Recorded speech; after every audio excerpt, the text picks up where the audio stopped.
কাকে কালো জাদু করা হয়েছে, কাকে করা হয়নি, এটা বোঝাটা খুবই সিম্পল এবং খুবই সহজ একটা ব্যাপার।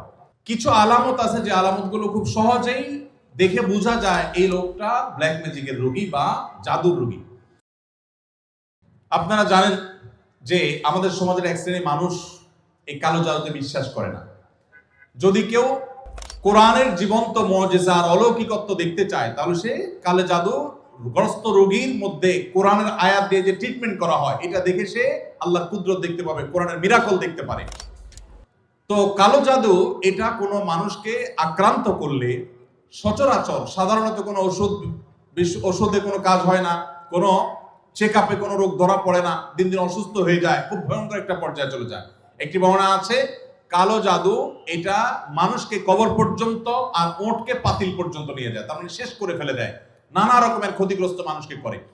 এবং আজকাল আপনারা দেখেছেন অনেকেই বিভিন্ন ফুটবল টিমের ভালো ভালো খেলোয়াড়দেরকে কালো জাদু করা হয় এবং এগুলো নিয়ে ইন্টারন্যাশনাল মিডিয়াগুলোতে নিউজ প্রকাশ করা হয় এবং সমস্ত দুনিয়াতে মানুষের কাছে ওপেন সিক্রেট এখন যে বড় বড় খেলোয়াড়দেরকে ব্ল্যাক ম্যাজিক করা হয় এবং সেটার যে প্রভাব হয় সেটাও মানুষের কাছে দিনের আলো মতো পরিষ্কার। তাহলে আমার বুঝতে অসুবিধা কোথায়? বরং কোরআন যেটার কথা বলেছে সেটা বাস্তবায়ন দেখতে পেরে আমার ঈমান আরো বেড়ে যাওয়ার কথা। কিছু মানুষ আছে যে কোনো রোগ ধরা পড়ে না কিন্তু অসুস্থ হয়ে যাচ্ছেন, অস্বাভাবিক পর্যায়ে হয়ে যাচ্ছেন, এরকম বিষয়গুলো কালো জাদুর আক্রান্ত হওয়ার আশঙ্কা অনেক বেশি। ঠিক একইভাবে অনেকের অতিরিক্ত হাই আসে, অতিরিক্ত সীমাতিরিক্ত হাই আসে। হাই তোলাটা কিছু একটা লিমিটেশন আছে যে এই পর্যন্ত হাই তোলা এটা স্বাভাবিক, কিন্তু যখন অস্বাভাবিক পর্যায়ে পর্যন্ত চলে যাবে তখন সেটা কোনো কোনো ক্ষেত্রে ব্ল্যাক ম্যাজিকের রোগী হওয়ার আলামত থাকে। দিন দিন শুকায় যাওয়া নানা রকমের পরিস্থিতি আছে। সবচেয়ে বড় পরীক্ষা করার উপায় হলো সূরা বাকারা সহ বিভিন্ন রুকিয়ার অ্যাপস চালু করে দিলে, ভিডিও চালু করে দিলে, তেলাওয়াত চালু করে দিলে যদি এটা শোনার পরে অস্থির হয়, পেরেশান হয়, তাহলে এই লোকটার মধ্যে কালো জাদুর আশঙ্কা অনেক জোরালো, যে সে সহ্য করতে পারে না তেলাওয়াত। একদম সাদা মানুষ মুসলমান সহ্য করে, কিন্তু সে তেলাওয়াত বন্ধ করতে পারে, আজান সহ্য করতে পারে না।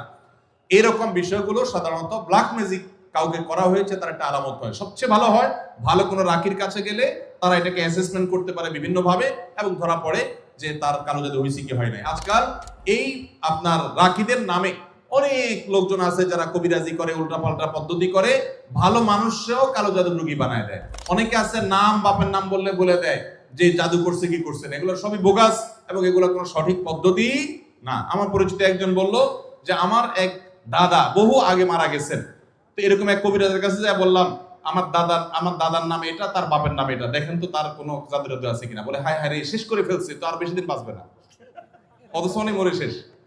তো এরকম বন্ডামি ভাওতাবাজিও আছে। এই জন্য যারা